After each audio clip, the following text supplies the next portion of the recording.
Okay, Judy Warner from Zion in Cobleskill, New York. Thank you. And a longtime friend of Marie's. My question is, have you ever considered having this assembly outside of Rochester, say Syracuse or Albany? Yep. I know that it's a short ride for people in the Buffalo area, but from Cobleskill it's a long ride. We have, I can answer that. Okay. We have had a task force about every 4 or 5 years to look at where we hold the Synod Assembly. And there are a couple of key things that we look at in regard to that. One is it has to be a big enough space to actually house the assembly. And there are many places that could do an assembly that are 100 people smaller than us, but there are not all that many that can do an assembly of our size. There are in Albany. And, well, okay, let me get there. And have the ability to be able to walk and not provide transportation. That's one of the key things. We've looked at some. We are due for another look at that question. And I know that Patsy Glist on our staff is charged with beginning the task of kind of asking that question again. Every time in the last 2 or 3 times we've gone through that, we've never been able to come up with any deal that seemed to be better than what we already had, and so we haven't moved it.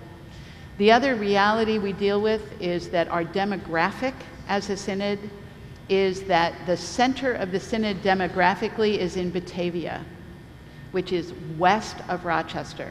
That means most of our members live in Rochester or west, and it's by a huge number. And so we keep looking at that as well. As you know, we used to be at Oswego. Yes. We've looked at that as well. They can't give us the dates that we would like. So there's lots of things, but we look at it every 4 or 5 years. We're ready to do that again. Okay. I'm sure we'll look around. The one thing I do want to say, because some synods do this, and I know that's okay, it's not a bad thing, but the truth is that anytime we move an assembly, the amount of work for the synod staff about quadruples, which means we would have to hire more staff in order to make the shift. Because every time you move, you're dealing with different people and different setup, and it's just a lot harder to do the work that we need to do.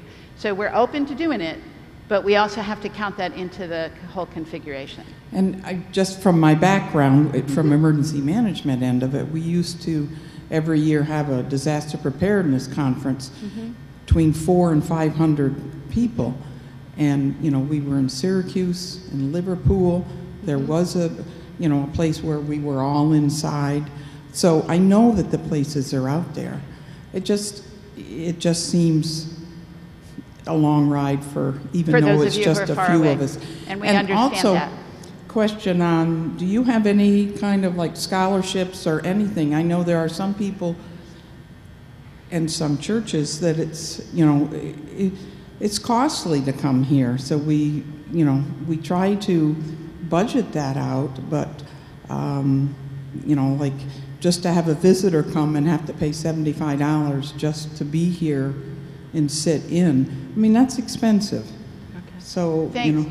Well, what I'll do with that comment is just take that back. We have not traditionally had scholarships, though if anybody ever calls me, we often can work in a few things. We do pay for ordinands. We help retired pastors to be here, some things like that where people don't. We don't have a regular scholarship system for the congregations, but that may be something we could try to build in the future. So yeah, I'll hand it to the people who are doing the planning.